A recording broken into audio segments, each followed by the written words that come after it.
I'm with the Quebec Government office in Boston. So we have an office in Boston that covers all New England. But we have offices also all around the world. I'll talk about that later in my presentation. So the presentation today is going to be about Quebec, obviously. Well, first of all, who here has been to Quebec already? Good. Who here knows if they have Quebec ancestry in their family? Good. So it is estimated that about a quarter of the New England population has Quebec roots. So this is one of our biggest ties with the region is our history, our DNA. So we're part of the same family, basically. At the turn of the 20th century, there's about 1 million Quebecers that moved from Quebec to the United States in search for a better life, jobs. Quebec families were very large, about 10 kids per family. They worked on farms. It was a bad time, just the climate and everything. The lands were very dry, so farms were not producing as much, so a lot of poverty, and people came to the United States in search of a better life, which is funny because that's still the case today. People still do this, but back then they started with New England, but they went all the way to Los Angeles, so it's a very interesting part of our story. So I will present Quebec, so broad strokes. In French we say à grands traits, so an overview of Quebec. And I thought the best way to do this first, oops, how does this go? I think just the ice. So this one? Arrow button. Yes, okay. Wait a second.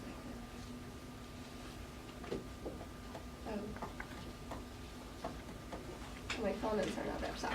So I'll just go online to show you my long video.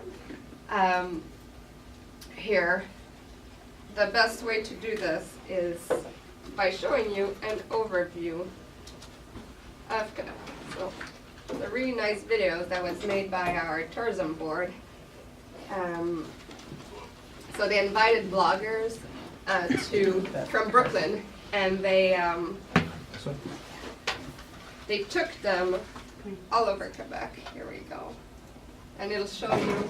Oh, I see. Yeah, I'm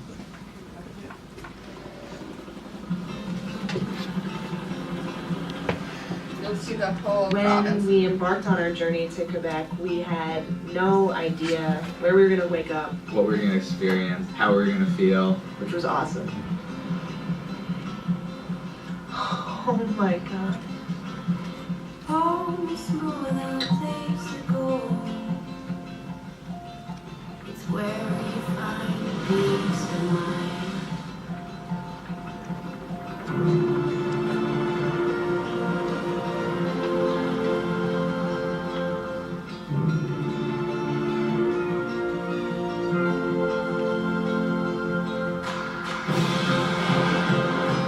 We saw a whale.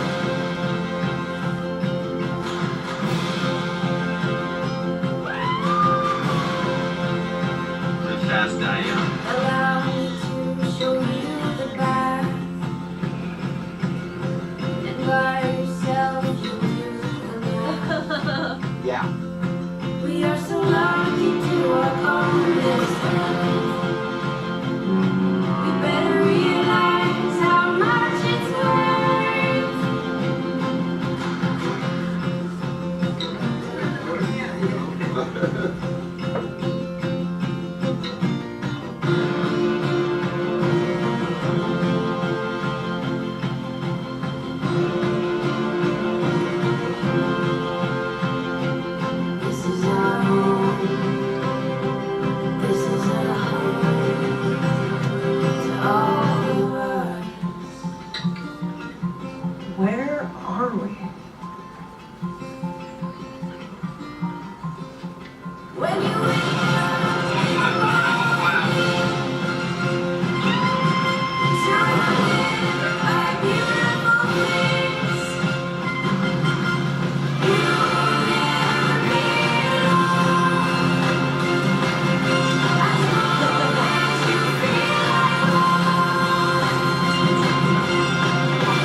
That was so awesome.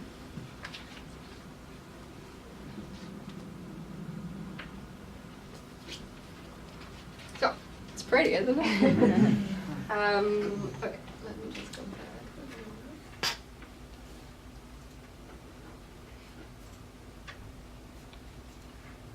Okay, so the best way to describe Quebec is to go with our three main pillars. My name is Danny Keene from Long Island, New York. I've been blind since birth. Oh, that's another cool one. It's this guy from New York who's blind, and they took him on a journey a touristic journey of Quebec, so it's a good one to see.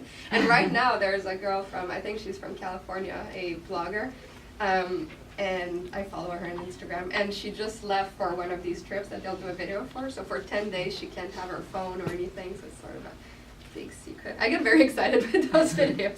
So anyway, the three pillars of our society, I would say, is our territory, our language, and the St. Lawrence River, because it plays such a big role in our lives in Quebec. So first, Quebec is, as you all know, I'm sure, a province of Canada.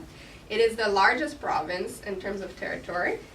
It is very, very, very large. It's 644 square miles, so that doesn't tell you much, but it is larger than Alaska. It is, which is the largest state in the United States. Do you guys know that? I'm sure you did. 2.5 times the size of Texas, to give you an idea. It's 3 times the size of France and 5 times the size of Japan. So on this big land here, we have about 8 million people living there, which is a quarter of the Canadian population. There are 13.5 million in Ontario. So if you combine Quebec and Ontario, you have 70% of the Canadian population in those two provinces, right there. So to give you a better idea of how large it is, I put the Quebec map on the US map, and that's what it is. So it goes from the north here all the way to the Florida border right here. So it is very large. On this land, so there's only 8 million people on that whole land. So what do we have? We have 2% of the world's forest, 3% of the water, not salt water, but fresh water of the world. 4,500 rivers, 500,000 lakes. Wow.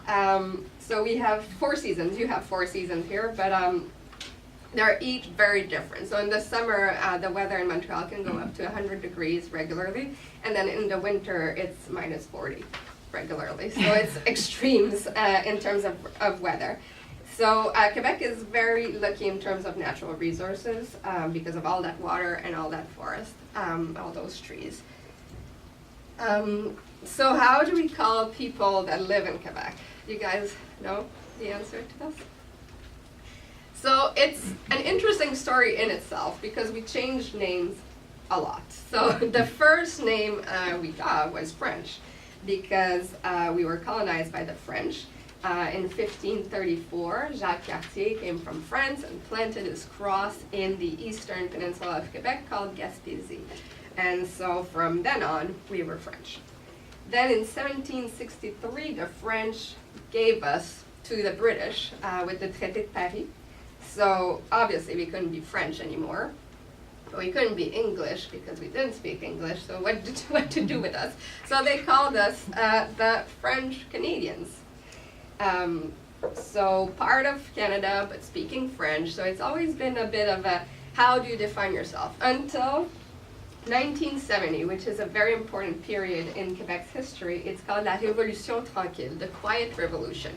Because this is how polite Canadians revolt. They revolt quietly. So Quebec, it's a big movement. It's artistic movement, also a political movement, where people said, wait a minute, we have our own identity. We're not French. We're not really like the rest of Canada. Who are we? And it's this quest of defining who they are.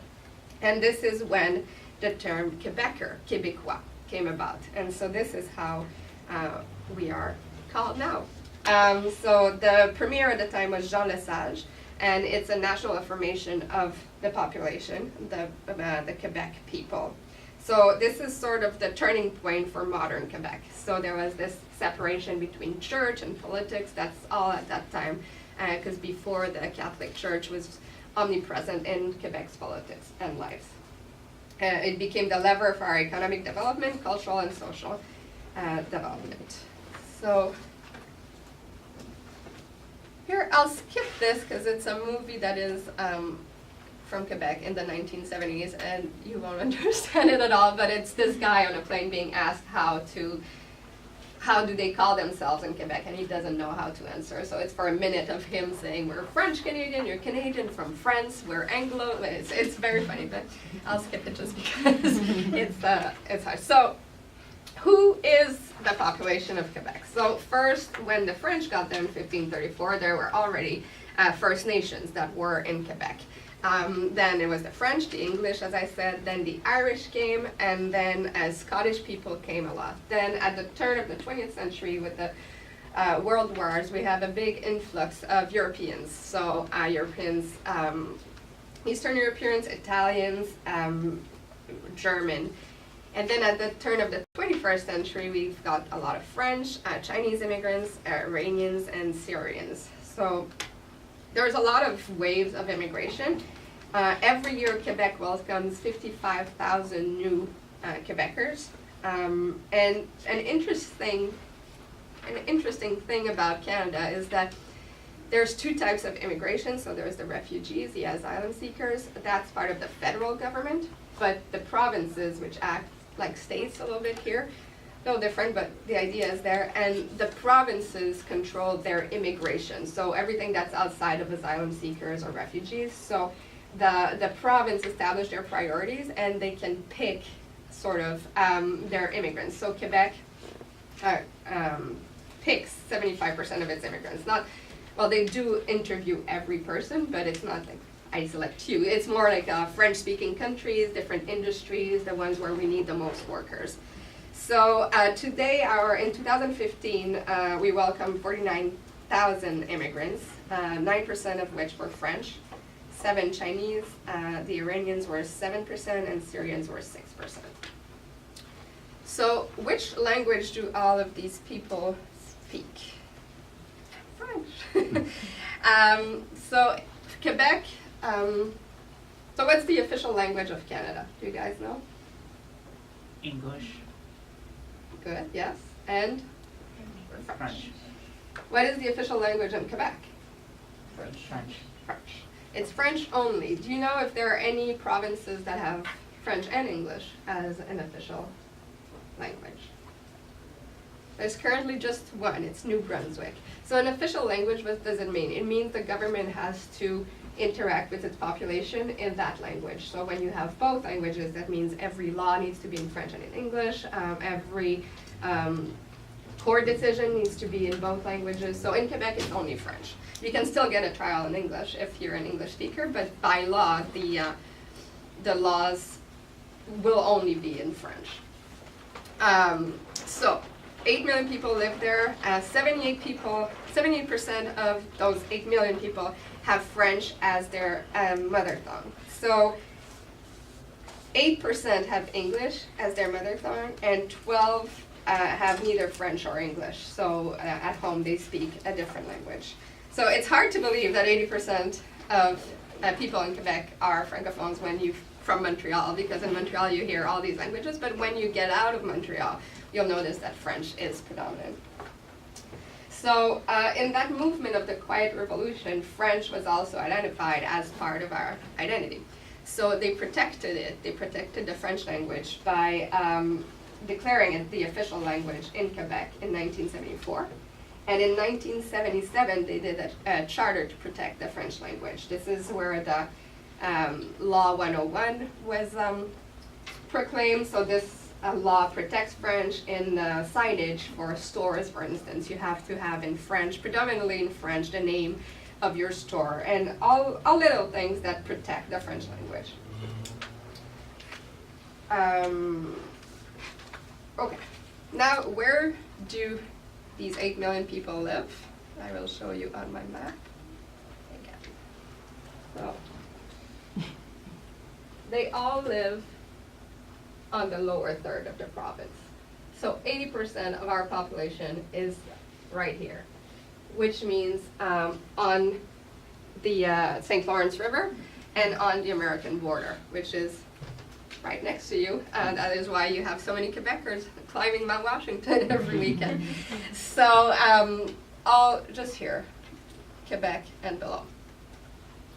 So this is where 80% of the population lives. So I've been speaking about the St. Lawrence River quite a bit. This is the bridge that, this is l'Île d'Orléans and to Quebec City.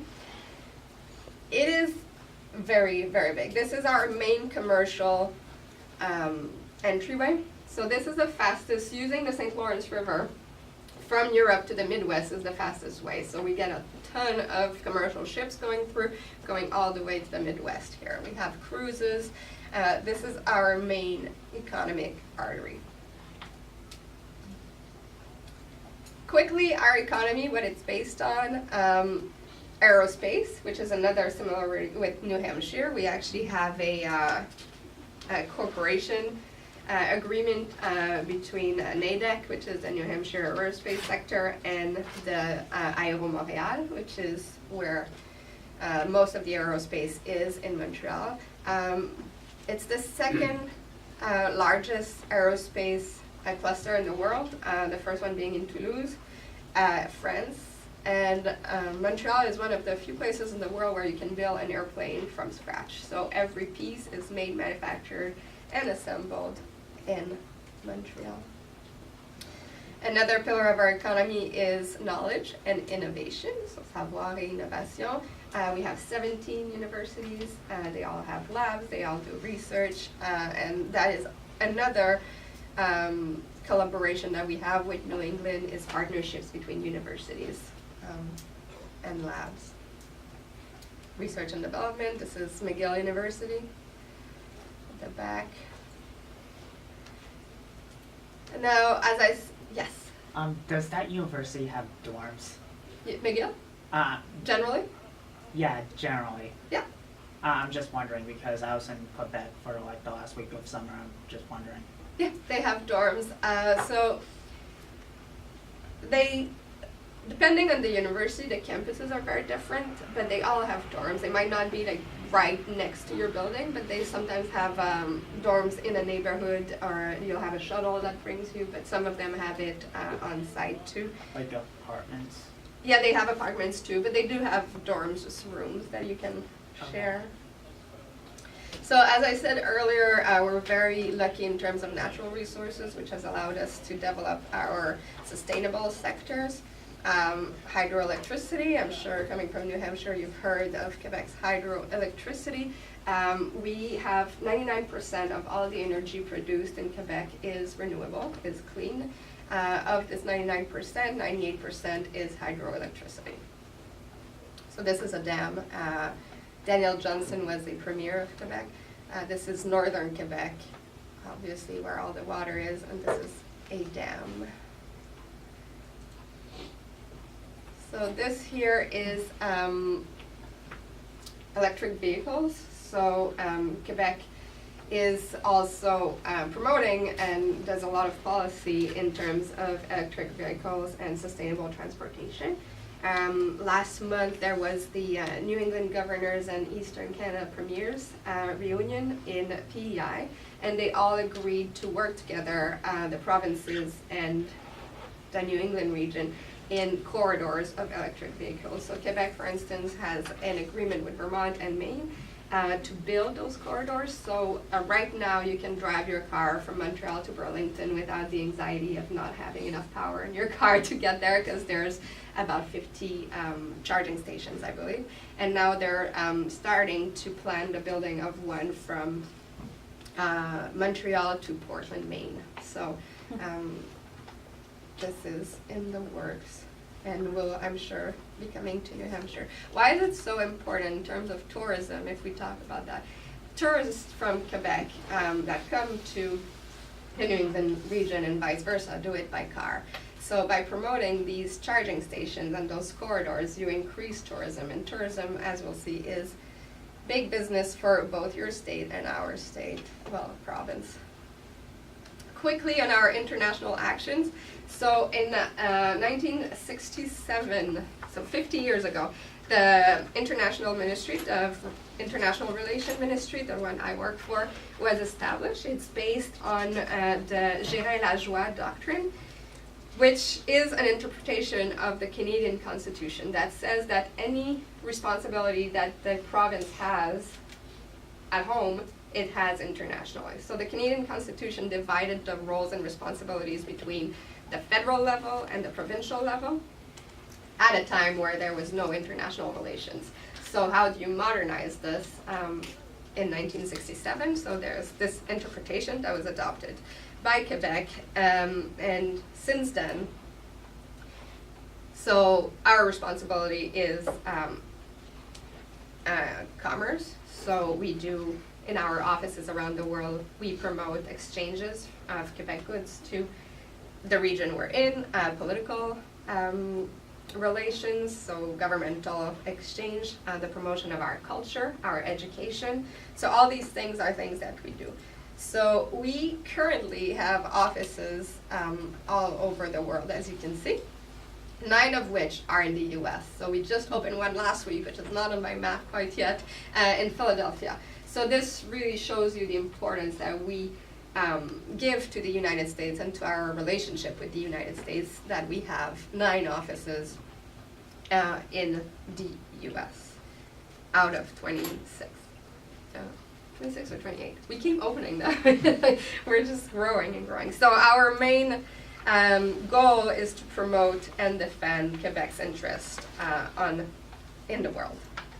One of those interests is the French language and la francophonie. So Quebec is a member of l'Organisation Internationale de la Francophonie, which is the symbol that you have on your stickers. That's the logo of the OIA. So la francophonie is all over the world. There is 220 million people that speak French around the world. There are 50 in 84 countries. There's 54 countries that are members of La Francophonie. Especially interesting, I think it's a very wise decision that you made to learn French here, considering a lot of the countries are in Africa, and with the emergence of that continent, international relations in the future will, and commerce, international commerce, will be with Francophone countries.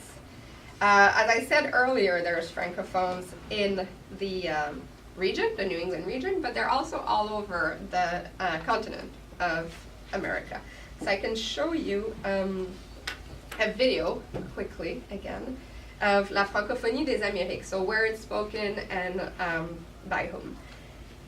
Before I show you, there's this network of Francophone and Francophile cities that was established in 2015 by Quebec City with the mayors of Lafayette and Moncton in New Brunswick. And in New Hampshire, Nashua, Berlin, Manchester, and Somersworth are part of that network. So this is a network that is growing, and the goal of that network is to link all these cities around the Americas, so Canada and the US, and make touristic routes that would go from one to another. They're all on the same website, having their what they offer posted there to try to develop that Francophone, Francophile tourism industry. We've noticed that a lot of people are interested in finding those Francophone routes that they have, that do some trips to sort of see where their ancestors come from. So by linking those, we hope to grow that industry. So I'll go back on YouTube.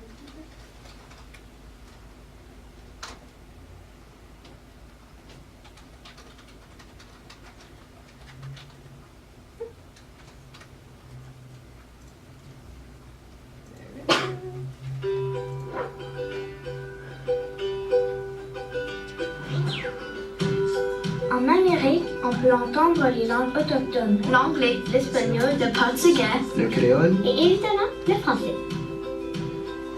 Tout comme son continent, la francophonie des Amériques est belle, vaste et diversifiée.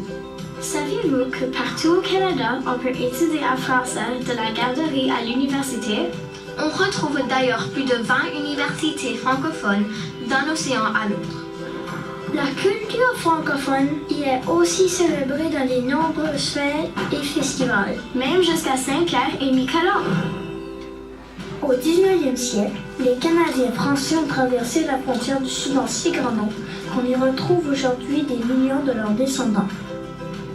Il y a plusieurs villes majoritairement francophones en Nouvelle-Angleterre. On redécouvre la valeur économique du français en Louisiane et on retrouve de nombreuses populations francophones à New York, en Floride et jusqu'en Californie. D'est en ouest, le français résonne. Dans les Caraïbes, c'est plus de 9 millions de personnes qui s'expriment en français. Les festivités culturelles sont nombreuses, soulignant à la fois leur héritage français et créole. Plus au sud, en Amérique latine, savez-vous que le français est la 12e langue étrangère la plus étudiée? Son enseignement est obligatoire au Costa Rica, alors que c'est au Brésil qu'on retrouve le plus grand nombre de francophones. Au-delà de l'éducation et de la culture, il y a des commerces, entrepreneurs, restaurateurs et industries qui offrent des services en français d'un bout à l'autre des Amériques. Mais la francophonie des Amériques a encore des défis à relever. Partout, la demande pour apprendre le français dépasse là. On manque d'écoles francophones, d'écoles d'immersion et aussi de professeurs. Ensemble, communiquons, vivons, travaillons pour faire rayonner cette francophonie des Amériques. Nous sommes Québécois, Acadiens, Franco-Tico, Guadeloupéens, Franco-Ontariens, Haïtiens.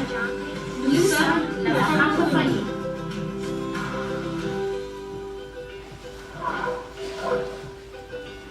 You guys understand all that? Oui. So, well, if you saw the numbers, so there's 9.6 million French-speaking people in Canada. 80% of 8 million are in Quebec, so you do the math. But so, and in the US, there's 11 million. So there's more francophones in the US than there are in Canada, which is interesting. There's a lot more people in the US than in Canada. The population of Canada is about 30 million.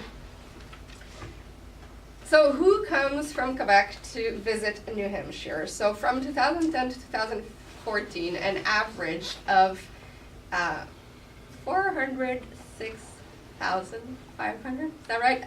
People, so it's people visits. So one person might have come twice, so that would be calculated in this. So if we talked about single visits, but this is border crossings. So per person, the border was crossed to New Hampshire specifically.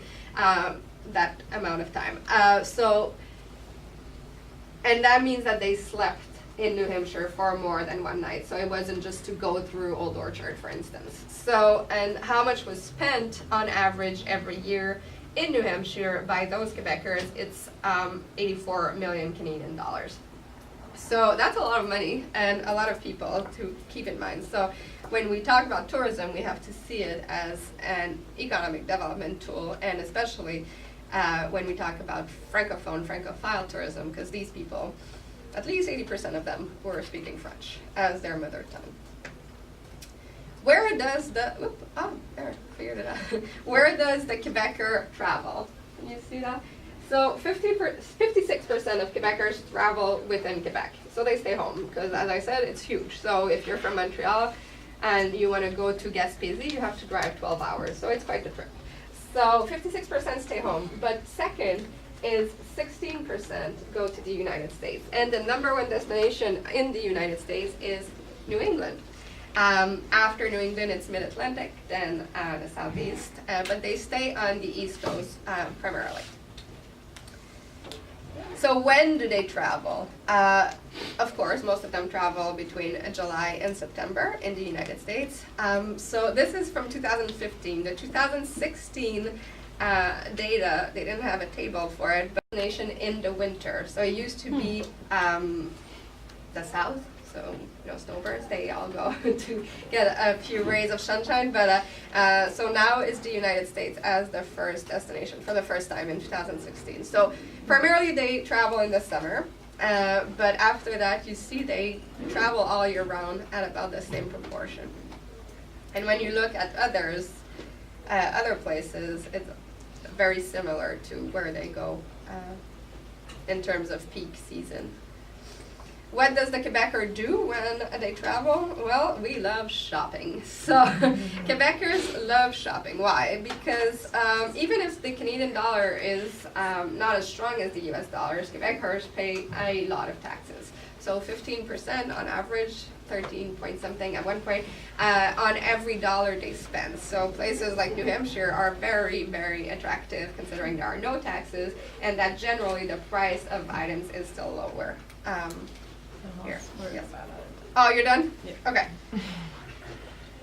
Well, go on facebook.com/Quebec Boston and you'll find me. Same thing on Twitter. And thank you.